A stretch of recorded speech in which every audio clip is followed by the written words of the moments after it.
everybody, and welcome to today's webinar. I'm Katrina Williams at BDI, and I'm excited to kick it off today. Before we get started, as everybody's coming into the room, I just want to draw your attention to the chat bar on the right-hand side of your screen. We'll be spending the next hour together, so go ahead and introduce yourself in the chat, tell everybody your name, what organization you're part of, and if there's anything specific that you're hoping to learn from today.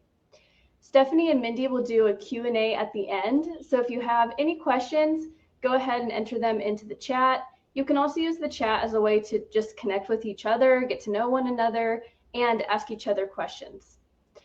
Okay, so as you introduce yourselves, let's get started. Please help me in welcoming Stephanie and Mindy. Hello, everyone. I'm Stephanie Tippett, and I have the privilege of leading the digital marketing program at BDI. And I'm Mindy Sherfy. I get to lead client strategy for our regional and national accounts, including Helping Up Mission in Baltimore, Maryland. So thank you for giving up some of your time today. This is a pre-recorded presentation, and I hope you find the information we share valuable for your fundraising program.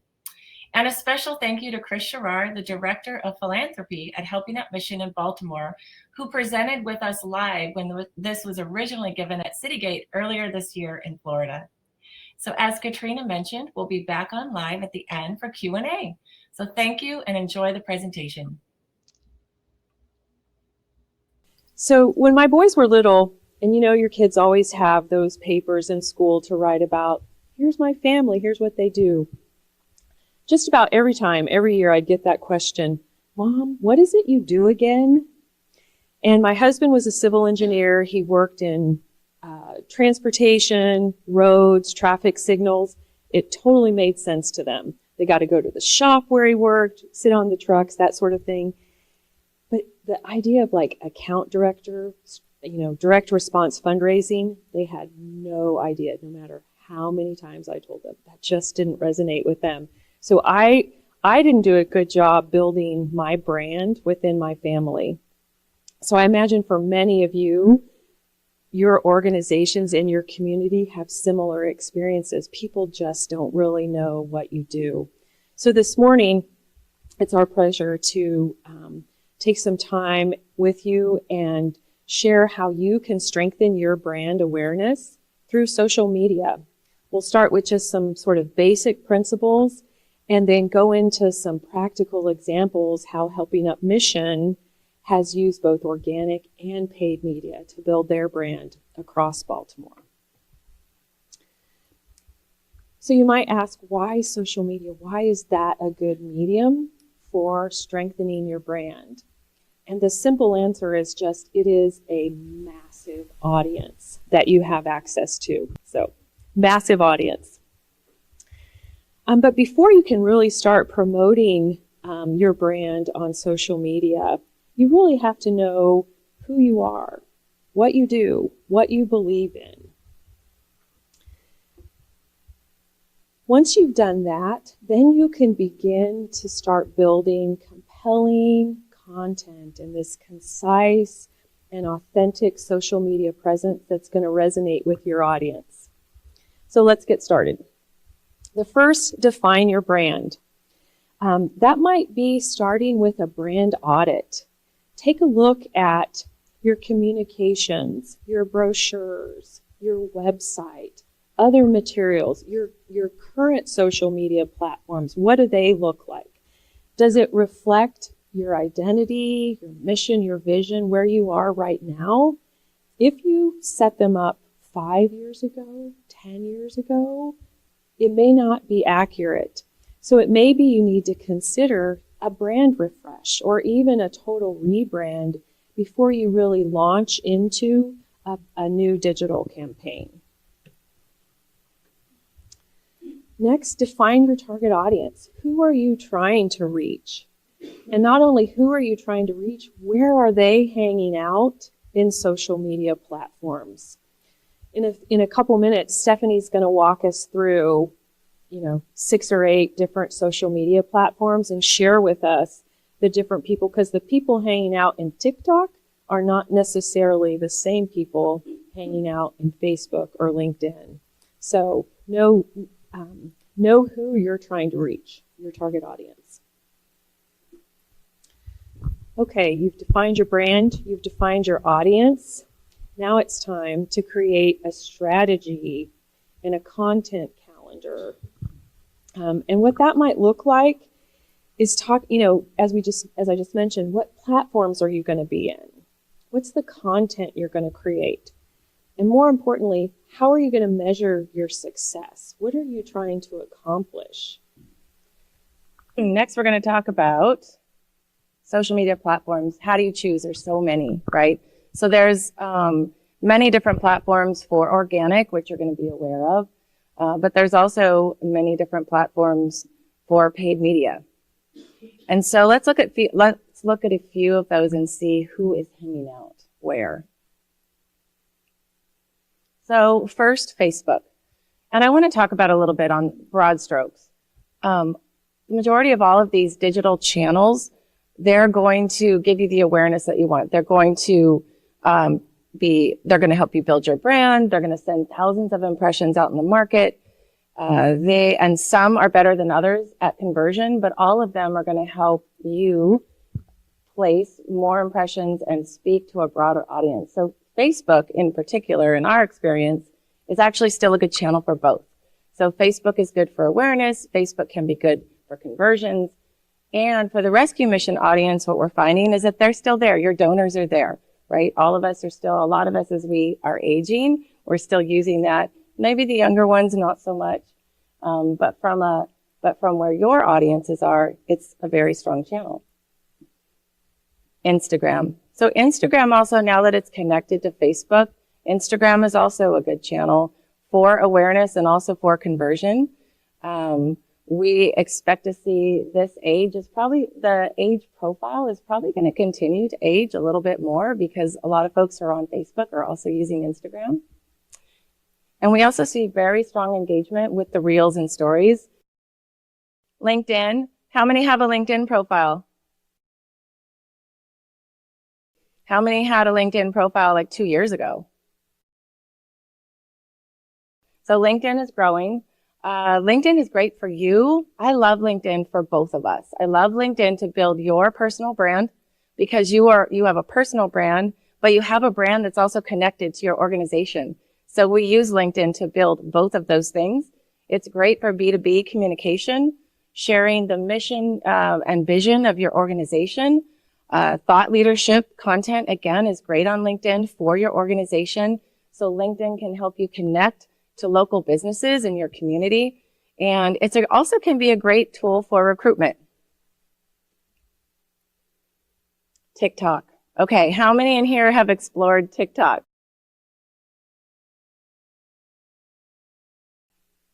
All right, a little bit less. That is not surprising. We have some great examples. So TikTok can really be, I'm not talking fundraising right now, could be down the road, but TikTok can also be really a great awareness tool and a way to share the life and personality of your mission. And Hum has some great examples that you'll see in a little bit. They are doing a great job with it. They're having fun with it. Their posts on TikTok don't look like anything else on their other channels, as it should, right? That's the way to use it. So they use it organically, and we'll share some really great examples. And then, of course, YouTube. So as we all know, the consumption of video in our market is continually on the rise. YouTube is a great awareness channel. If we think about direct response and the foundation of direct response, it's storytelling, right? And so if we go back to when direct response started in direct mail, it was those long letters, 2- and 3-page letters. What were they doing? They were telling a story. And all that's happened today, so many of the principles are the same. We're just using different channels. And YouTube and OTT and CTV and other ways that you get video out there, it's storytelling. So I encourage you, and storytelling and video does not have to be high-produced spots. You can do high production, but also you can do, as we know, videos on your iPhone and just be authentic and communicate your success stories. So as Mindy kind of alluded to, after you figure out the channels, what's next is to create compelling content. And this is both in organic and paid. So on the organic side, you want to create content that your audience is interested in. And how do you know they're interested? If they like it, if they share it, if they comment on it. You want to use a mixture of content. So mixture of visuals, mixture of videos, written content, content that aligns with your brand and speaks to your target audience. And also that the messaging in all of our channels, you don't want it to be one thought. You don't want it to be always fundraising or even always advocacy. You want to make sure to mix that up so your audience is surprised and is interested in coming to see what maybe you might be sharing on your channels. Engage with your audience. This can be tough. So in Facebook, in organic, how many of you have gotten maybe not so nice comments? Right? Okay. So you don't want to be afraid of that. You want to assign someone in your organization to respond to those comments. And you want to decide on your voice. So some folks might choose to be maybe a little bit playful. Maybe you're informative, but you want to give power almost to someone in your organization. First of all, they're checking every day and they're responding to messages that you might receive, because you will get messages. You'll get messages for help. Someone's going to see whether it's an ad or an organic post, and they're going to reach out. So you want to make sure that someone is responding there, but also you want someone to respond to the comments. And next we want to talk about using paid advertising. So social media paid advertising can help you reach an even wider audience than your own organic channels, right? You can target specific demographics outside of your current donor audiences. You can build followers on your channels.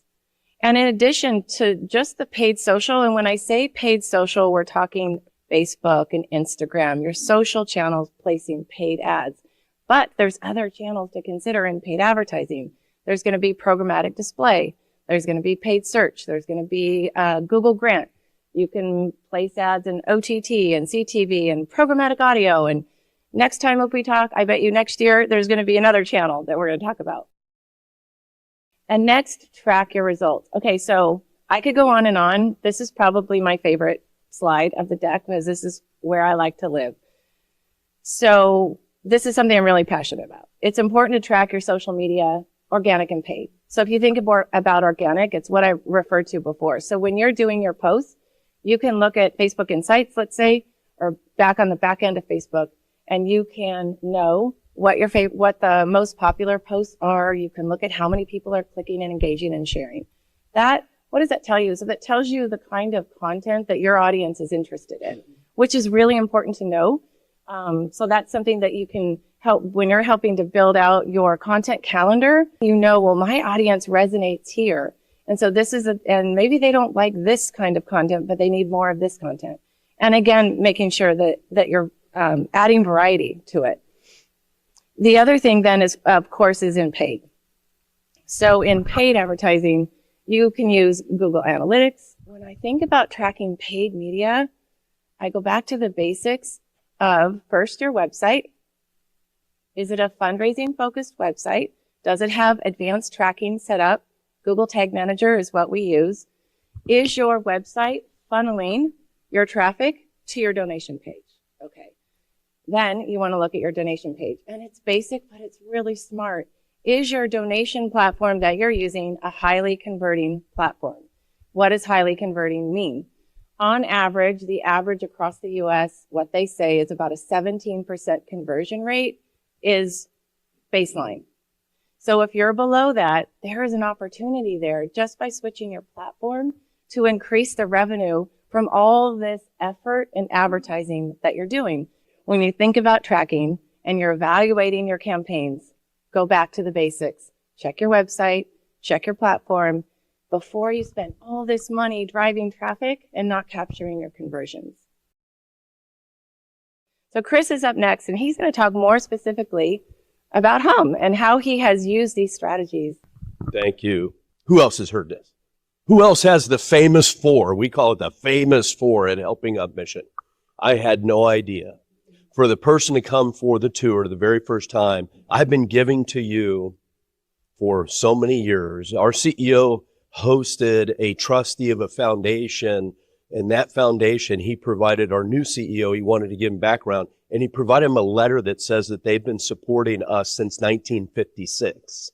Now, he's been a trustee for the last 25, 30 years, and this was his first visit in about that time, or 20, 21 years. Even as a long-time devoted grantor, funder, or donor, our CEO heard this. I had no idea of the scope. When I'm seeing it in person, I had no idea of just all of it. I had no idea. This is an aspiration of branding that this is never said, but it's an aspiration, just like until homelessness ends, or until hunger ends, or maybe in your house of worship you hear, until heaven is full.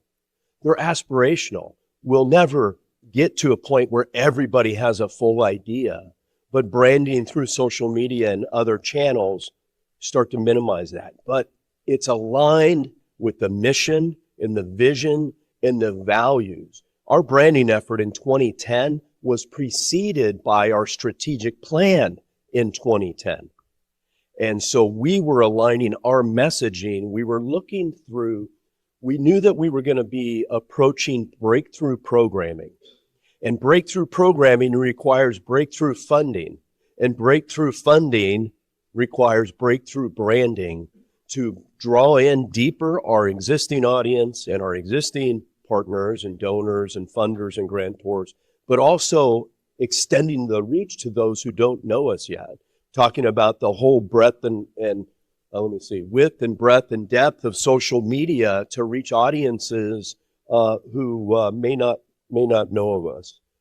Okay, Helping Up Mission dedicated budget dollars, staff time, effort to make all this, to do what we're going to share with you, the next two campaigns. They saw the importance, they recognized that there was value, that they needed to get their word out. As Chris shared, that they recognize people don't know what they're doing. So they devoted budget to it. They also, one of the campaigns that I have the pleasure of sharing with you about, they got grants from their state to help do this too. So their new Center for Women and Children, just briefly, opened in March 2022, 250 bed, 200 for women, 50 for babies. And they're offering long-term holistic addiction recovery for women. So just to share a few more photos, beautiful facility. Shameless plug, if you're in Baltimore, go visit it. It's lovely. It's lovely. It's just beautiful and warm and very home-like. Great photo of the women from their atrium when you walk in. Yeah, so filling the beds became one of the important challenges. And to do that, you have to communicate to people in need, you know, that there's this facility, there's this program, but there's some barriers that they have to overcome, which I'm sure this is preaching to the choir here. Women are more likely, you know, to face barriers to coming to a substance abuse program. They've got family responsibilities. A mom with a baby that she's nursing, she can't just maybe, you know, drop everything and go into treatment. Economic barriers. So we had the privilege, BDI did with HUM, to lay out an awareness campaign, an outreach campaign with a big focus in social media to reach the women in need.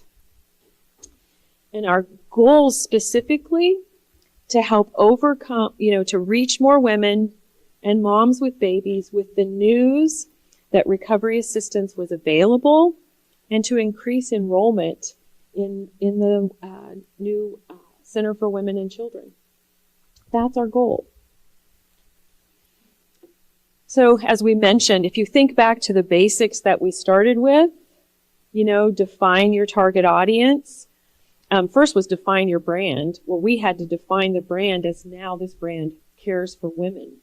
Second, define your target audience. Women impacted by the opioid crisis in greater Baltimore. Moms with and women battling addiction. So how do we reach them? How do we, very different than when Stephanie was going through a number of those platforms, we're talking about, trying to think about donors or volunteers in your community. In this case, we're looking for people in need, specifically women in need. Doing that by zip code, finding them by zip codes. Zip codes, all sorts of demographics about zip codes. You can target low-income zip codes. Where are they searching? Going out and finding people, as you talk about, finding people and following them on the internet. Looking at online searches, people who are doing searches on addiction, people who are doing searches on healthcare and psychiatry, psychology. And then geofencing.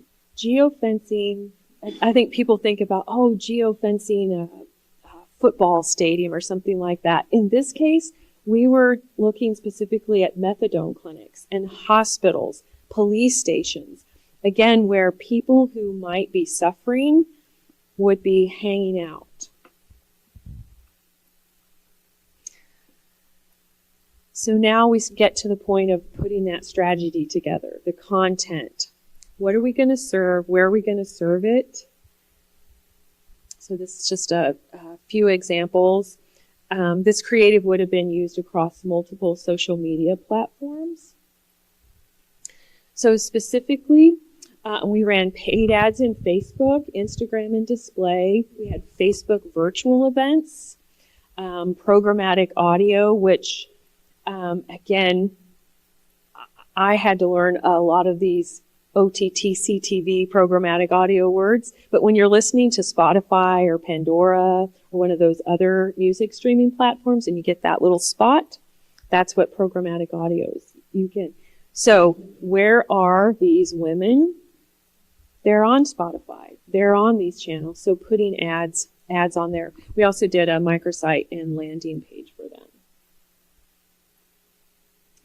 This campaign happened to include some other things, thinking about surround sound, brochures, did a video. There were some radio spots, press releases, and bus shelters that were all part of the campaign as well. The other thing that's, I think, important, I don't know if you can see it very well, but one of the key messages, wait till it changes again, no financial barriers. If you go back to one of the challenges we were talking about with women coming into programs was the economic barrier. So that was one of the messages that we wanted to make sure and get out there, was that there were no financial barriers. Visually, seeing a mom with a baby, letting people know if you have a baby, your baby can come with you. So what were the results? This is the part Stephanie loves. So they have the URL on their website, Get Help. That's for people who need help. So this campaign ran March of this year through May. They saw a 328% increase in traffic to that specific page on their website. And specifically, 91% of the traffic went to the Get Help for Women. So they have a Get Help page, there's a men button and a women button. 91% of the traffic went to the Help for Women. 53% came from display ads and 36% came from Facebook ads. So again, thinking back to our goal, I mean, the stats are great and it's awesome to see, 328% increase. But the most important thing is more women are enrolled in their spiritual recovery program. So the campaign that Mindy just talked about was aimed at the end user of HUMS services. The campaign Should Never Be was targeted to potential donors in the Baltimore area. The Should Never Be campaign is HUMS awareness and fundraising campaign and market. It was in market in 2022, actually, and then going to be in market again in 2023 with just a little bit of a refresh. We wanted a campaign that had sustainability in the market. And what I personally love is the should never be, and I'll show you some creative. It lends itself to all kinds of things that should never be in our communities today. This is an example of some of the art, and we had this campaign was iterated across many, many different channels, Facebook and Instagram and display. There were billboards, and we'll show you a little bit more about that as well. So why did HUM need this campaign? Baltimore should never be a leading city for homelessness and addiction, but it is. That's why they needed the campaign. What was the goal? So the goal was to increase awareness of the comprehensive programs. As Chris has already said, people, A, didn't know everything that HUM did, and B, thought of them for men's services. So we needed to get that message out there about the comprehensive nature of their services and that they are now providing help to women and then eventually women with children. The other part of this campaign, though, was not just awareness. It was to drive donations. And in driving donations, we leaned into their brand as it was today, where they do offer meals and shelter. And so the fundraising ask and the ads that you're going to see did focus a little bit more on that, because that is a message we can communicate really easy and clearly in paid media channels. And the other part of this campaign was to communicate, it was to communicate a solution, to communicate out not only the problem out there, but that HUM offers a solution, and that you, the donor, you can help provide that solution by giving. HUM's donor profile you can see right here after doing some analysis on their donor database. They are Christian, married, about 65 years old, longtime residents of Baltimore, homeowners, annual income of $50,000 plus. What, not surprising. So how do we reach potential donors in greater Baltimore? Great question, right? As we talked about, we used a lot of different channels. So in Facebook and in display, we use lookalike audiences, active, lapsed, and major donors. We use charity interest profiles where available in the different channels, retargeting ads. We also use page context AI. This is a targeting strategy in display where you do research on where your donor is active online, and you place ads on those websites. So you can chase, yes, using cookies, but if some of you have been reading what's happening, cookies are going away, right? And there's all the privacy stuff now out there where you have to accept to be followed, let apps follow you. Most people say no. So there has to be additional ways to find folks. And one of those ways is by learning their behavior. So page context AI is a great example of that. Additional things, we also geofenced. And this is just a list of some of the places we geofenced. And I wonder if we have in here, okay, so one place that we also geofenced was around the malls. Remember that, around the holidays? And surprisingly, I think the malls were like the best response. So that was interesting, because you would think mega churches maybe, but not so much. We also did outdoor ads, billboards and radio, and the Baltimore Sun sponsorship, which all of you have a local, really strong newspaper in your community. The Baltimore Sun sponsorship was really valuable because it was print and digital. So we ran print ads, and there were, I think, editorial ads in there as well, advertorials. And then they have a whole offering for display as well that they could run on their network. And when we looked at the back end, again, looking at your tracking, when we looked at GA, a ton of traffic came from the Baltimore Sun, which was really great to see. And we did create a microsite landing page to support that part of the campaign as well, which was really valuable. So this is an example of some more of the creative. So this one, what I wanted to highlight, it was probably 5 or 6 different iterations of the ads, and we ran a different creative every month. The new mom should never be homeless. That was the highest converting ad for this, in this set of ads. And then in the next one, the holidays should never be spent alone. That was another message that really resonated. And so what you can see, I think, in this is you can see how the should never be, like fill in the blank, right? Should never be. So even this year, we're redoing this campaign, and we're picking up some of the stronger headlines, some of those messages that just are almost timeless. And then also creative team went back and brainstormed a whole nother set of what else should never be. that resonates. And then we'll run those ads in social media, and we will test and we will learn, and the ads that perform well will be the ones that will continue to be picked up. So the results, here we go. 2.6 million impressions in the market, and 3,000 views to the website landing page. And I will say the website landing page actually was on the website, and it was actually primarily used for radio and outdoor, because you need some place to go for those, for folks who are just seeing that we didn't do, so some ads directed to the website landing page, and then other ads actually directed to the donation page. Over 7,000 visits to the donation page, and overall 4.7 ROI. And this was interesting, I thought. We continue to see an increase. So even though this just shows the value of getting your media out there in multiple messages and layering, because we continue to see an increase in the Get Help section, which we really weren't, this campaign was not targeted towards that. But again, we continue to see the traffic rise on that page, which was really great. So overall, the campaign really did accomplish its goals. So it built brand awareness about Hum and all the services that they offer in the market. And it also did serve to drive donations. And the third benefit really that we saw is in addition to, so we had the brand awareness campaign running in the fall, but we also had the general fundraising campaigns running. And the brand awareness campaign also gave a lift that we can see in the results at the general fundraising campaign. So there's multiple benefit of being out in market.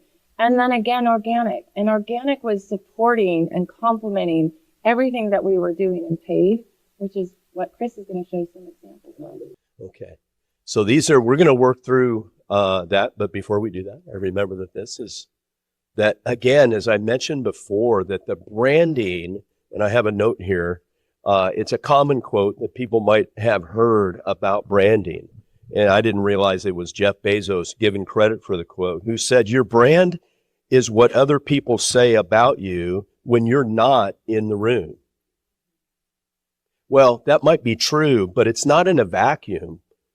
Those other people would have some knowledge, some perception, or something maybe in the telephone game. One person told another person who told another person what Helping Up Mission is about. And so we have to make sure, as I said earlier, aligning our branding efforts to our missional effort and in a number of different ways. So we want to strengthen the competitive advantage. We want to communicate, again, what we're doing missionally that is in alignment with who we are authentically. And then we're differentiating ourselves perhaps against others. Not that we're better, but there are distinctives, are there not? Are there distinctives between what we do and what the food banks do? While we both might talk about transformation can begin with a meal, but we're distinctively different. Okay, so here are examples of right audience, right platform. Of course, outdoor is not, it is a form of social media because it's not direct. So yeah, I'll agree with that. But YouTube and different forms, the content on the left, we saw that it was the should never be, but how it comes about, a video, and this is Ryan, one of our graduates. That's about a 90-second video that we have on YouTube that's branding. And then different campaigns in social media, organic social media, and just to distinguish, right? Paid social media, we're actually paying to get the ad there. Organic is we're placing it. Doesn't mean that it's without cost of investing and staff time and partnering time and the like, but they are posts that are showing on our organic social media platforms for the different types of campaigns. Thank you. Sharing the impact, that it's not outcomes. We might show imagery of someone eating a meal and having a meal, but really the life transformation and the ways that is expressed through families reunited, lives restored, potential realized. That does not look like an 18-year-old high school graduate, does it? I think our average is, and mainly it's the stats from our men's program, 30 years removed or more removed from the USS tradition, as I would call it, from the traditional graduation year. But here's lives being restored, reconciliation, restoration. So I don't know. So this is our TikTok.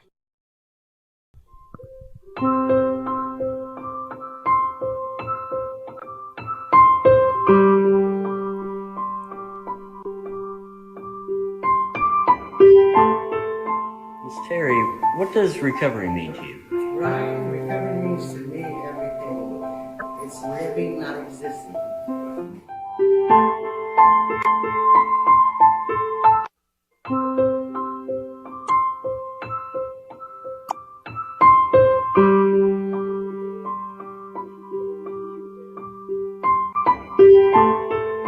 What does recovery mean to you, Ken? I want to take God in my soul. Taking God in my soul and changing my behavior, consistency for my recovery, like my things I can do, being consistent, and just taking one day at a time. Beautiful.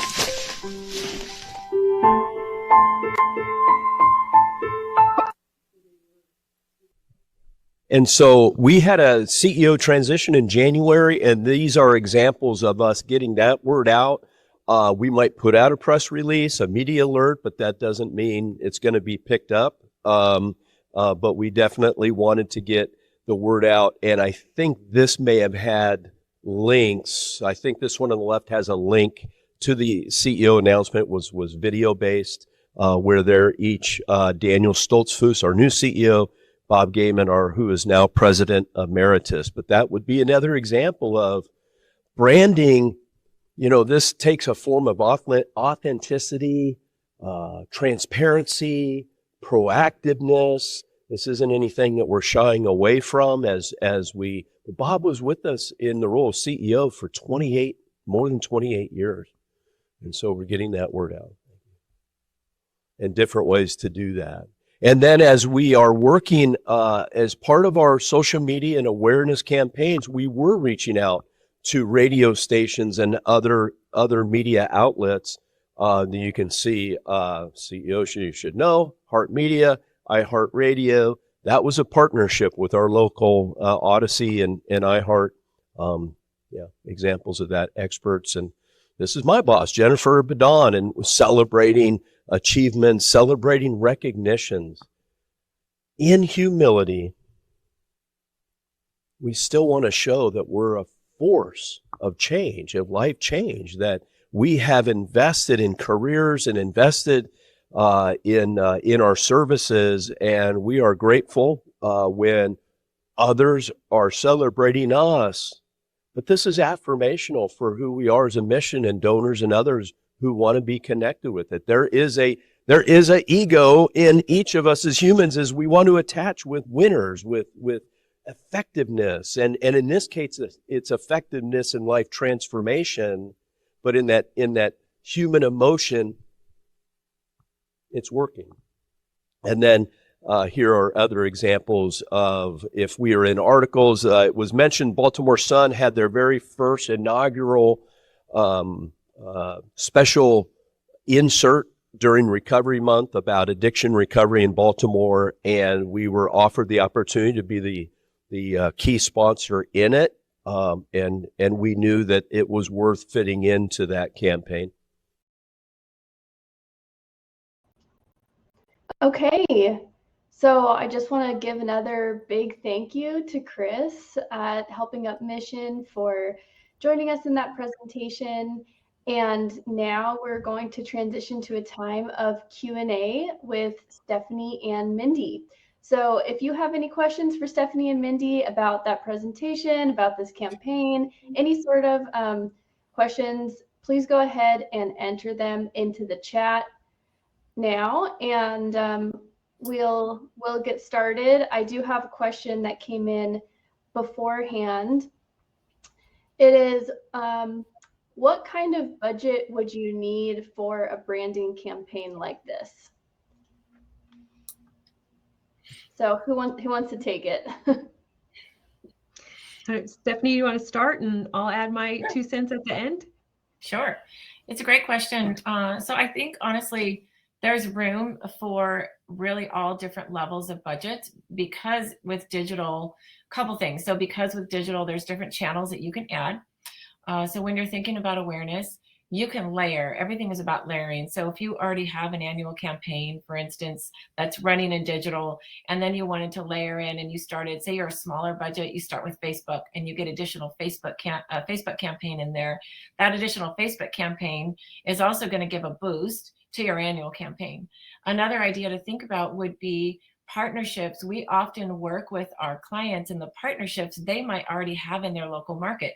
So maybe you have a relationship with an outdoor company, maybe you have a relationship with radio, maybe we can then tag on additional features with the radio campaign to augment your awareness issues. So I would say awareness, in summary, small and large, everyone should feel comfortable that they could do that type of a campaign to different degrees. And I think I would just add the examples where Chris showed what they're doing just organically in Facebook and LinkedIn, and the other social media platforms are super important. And although not free, as Chris mentioned, it does take staff time and resource. It doesn't take a big budget if you already have folks on staff, but just being specific and strategic about what kinds of messages you're pushing out around your brand in those platforms. Agreed. Great. Okay. We have another question here in the chat. Do you have any sort of documentation for this strategy or the social media calendar?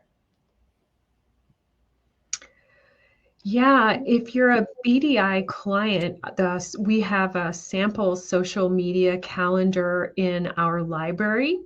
If you need help finding that, just pop your name in the chat and we're happy to send you a link to that.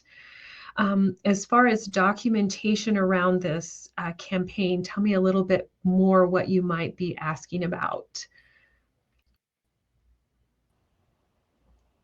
We'll give them a minute to respond. Okay. I don't know if they're looking for what channels we were in, budget, that sort of thing. Mm-hmm.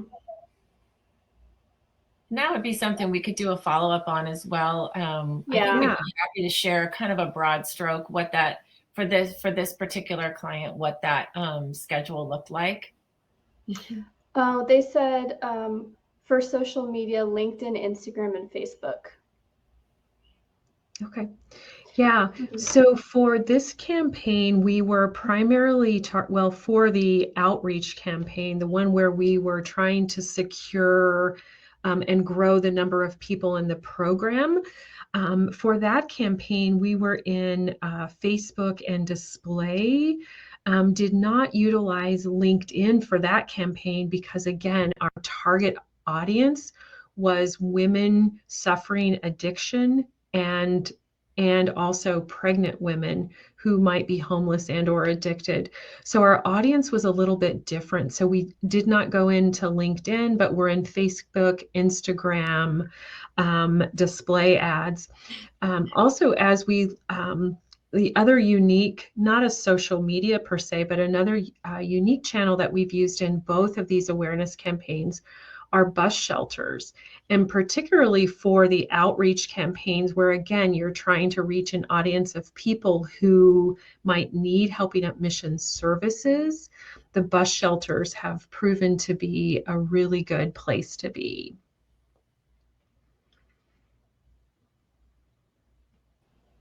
Okay.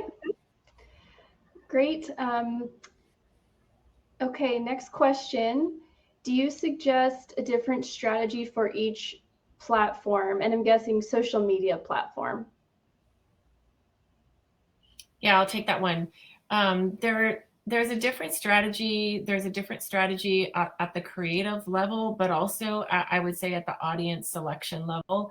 And the strategy is going to vary. In this instance, as Mindy shared, we had two different types of campaigns, so two different audiences.